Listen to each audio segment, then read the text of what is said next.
Good morning. Radhe Radhe दोस्तों, स्वागत है आपका हमारे आज के ब्लॉग में। कैसे हैं आप सब? उम्मीद है अच्छे होंगे, स्वस्थ होंगे, प्रसन्न होंगे। तो चलिए शुरू करते हैं आज का ब्लॉग। और आज है नवरात्रि का प्रथम दिन। तो आप सभी को नवरात्रि की हार्दिक शुभकामनाएं। आप सभी पर माता रानी अपनी कृपा बनाए रखें।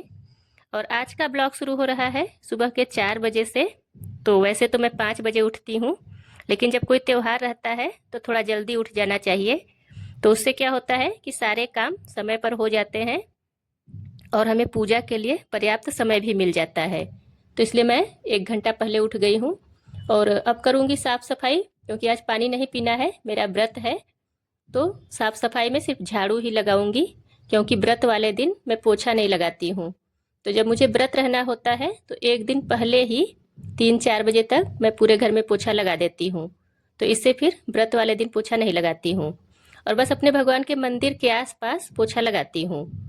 तो अभी मैं नहा के आ गई हूँ, तैयार हो गई हूँ साड़ी पहन के। आज पीले रंग की साड़ी पहनी है मैंने, क्योंकि आज पीले रंग का कपड़ा पहनना होता है माँ शैलपुत्री की पूजा में।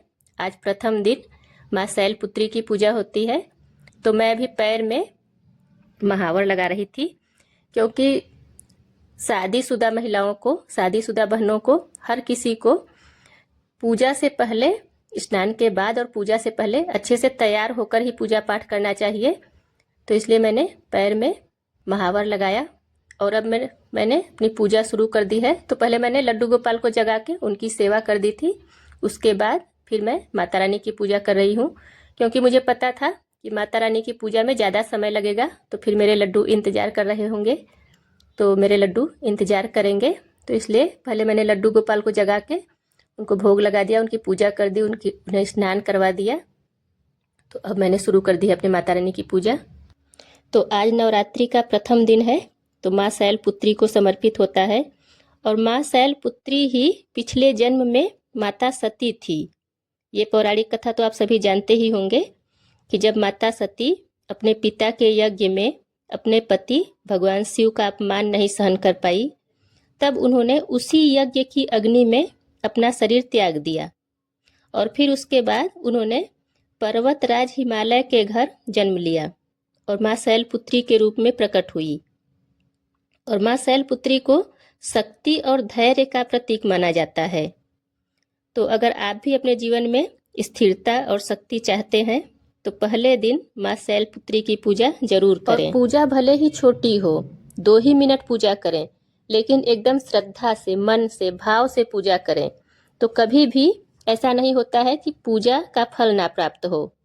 जब भी कोई मन से, भाव से पूजा करता है तो उसका फल उसे जरूर प्राप्त होता है।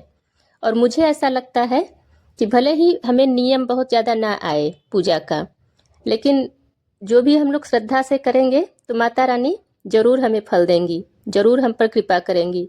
मुझे ऐसा लगता है कि जैसे हमारे बच्चे हैं तो हमारे लिए कुछ करते हैं, तो हम ये नहीं देखते हैं कि वो नियम से कर रहे हैं कि नहीं। हम तो खुश हो जाते हैं उनका भाव देखकर, उनका प्यार देखकर कि मेरे बच्चे ने मेरे लिए ये किया है।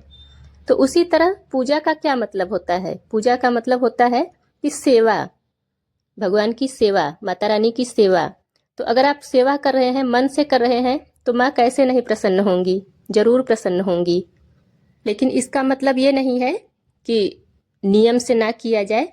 पूजा पाठ का जो भी नियम हमारे बड़े बुजुर्गों ने बताया है उसी हिसाब से करना चाहिए। लेकिन हाँ, डरना नहीं चाहिए। जब पूजा कर ले, भगवान से क्षमा मांग ले कि हे भगवान, हे माता रानी, हमारी पूजा पाठ में कोई त्रुटि रह गई हो, हमसे कोई गलती हो गई हो तो हमें क्षमा कर दीजिए। मन में डर रख कर अगर पूजा किया जाए तो फिर भाव नहीं आएगा।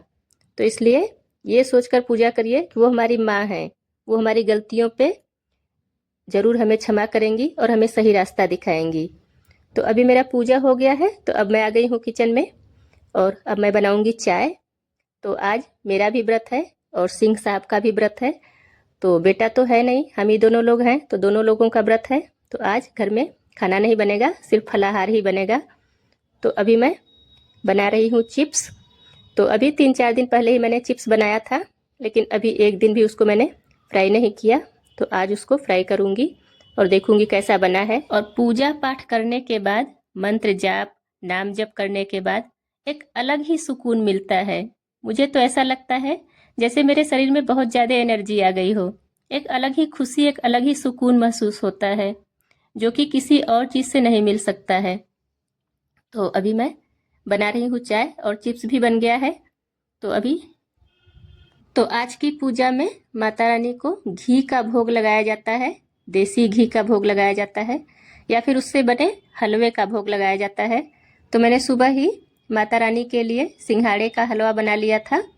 तो माता रानी को भोग लगा दिया है, अपने लड्डू गोपाल को भोग लगा दिया है, और उसके बाद अब वो फलाहार हम लोग खा लेंगे। और मुझे लगता है कि कोई चीज़ अगर ऐसे ही बनाकर खाइए तो उतना स्वादिष्ट नहीं लगता है, लेकिन अगर वही चीज़ भगवान को अर्पित कर दीजिए, भगवान का भोग लग जाए, उसके बाद मुझे लगता है जैसे वो अमृत बन जाता है, क्योंकि उसका स्वाद ही अलग हो जाता है। इतना स्वादिष्ट बन जाता है वही चीज़ कि पूछिए ही मत। तो मुझे तो ऐसा ही लगता है। आप लोग कमेंट करके बताइएगा कि क्या आप लोगों ने भी ये चीज़ अनुभव किया है। और नवरात्रि का समय ऐसा होता है कि जैसे पूरा वातावरण ही एकदम पवित्र हो जाता है, क्योंकि इस समय सबके घरों में पूजा पाठ हवन होता है। सबके यहाँ घी जलता है, कपूर जलता है, दसांग जलता है। तो पूरा वातावरण ही एकदम शुद्ध और पवित्र हो जाता है। क्योंकि वैसे कुछ लोग होते हैं जिनके यहाँ प्रतिदिन पूजा नहीं होती है, लेकिन नवरात्र का समय ऐसा होता है कि माता रानी के लिए हर कोई इंतजार करता है, माता रानी के आगमन का, और हर कोई माता की पूजा करता है। तो चलिए, मेरा तो चाय बन गया, अब मैं जा रही हूँ चाय पीने। तो आज के ब्लॉग में बस इतना ही। अगर आपको वीडियो पसंद आए तो वीडियो को लाइक कीजिए, और चैनल पे पहली बार आए हैं तो चैनल को सब्सक्राइब करना ना भूलें। मिलते हैं फिर अगले ब्लॉग में। राधे राधे।